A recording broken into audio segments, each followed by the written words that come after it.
Aanhin mo mobile phone na worth 3,000 dirhams kung makakabili ka na sa halagang 329 dirhams lang. Magagamit mo pa to sa pang-araw-araw. Ipapamigay din natin tong smartphone na to sa maswerte mag-share ng video na ito. This is the Inoy A72, a new future-oriented brand. Ano nga ba ang purpose ng smartphone para sa'yo? Pangtawag? Pwedeng-pwede dito sa Inoy A72. At ang maganda pa dito, may dual SIM pa. Pang social media mo? Pwedeng-pwede dahil may 4G ang Inoy A72 at pwede ka mag-multitasking dito into the new level with the multitasking window mode.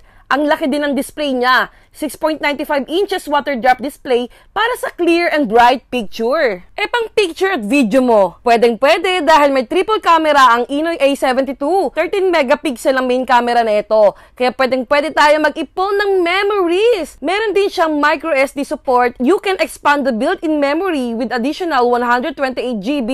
Pang games, pang YouTube or Netflix, pwedeng-pwede dahil sa Inoy A72, it combines the computing capabilities of quad-core processor with 4 GB of RAM at 5,000 mAh din ang battery na ito. Napaka-powerful at tatagal talaga siya, hindi ka na mag-worry kung malobat ka sa buong araw. Ang online shopping, pwedeng-pwede rin dahil may NFC support ang Inoy A72 para sa easy, secure, and safe payments. Kung kailangan mo rin ng Google Maps, pwedeng-pwede rin dahil merong GPS ang Inoy A72.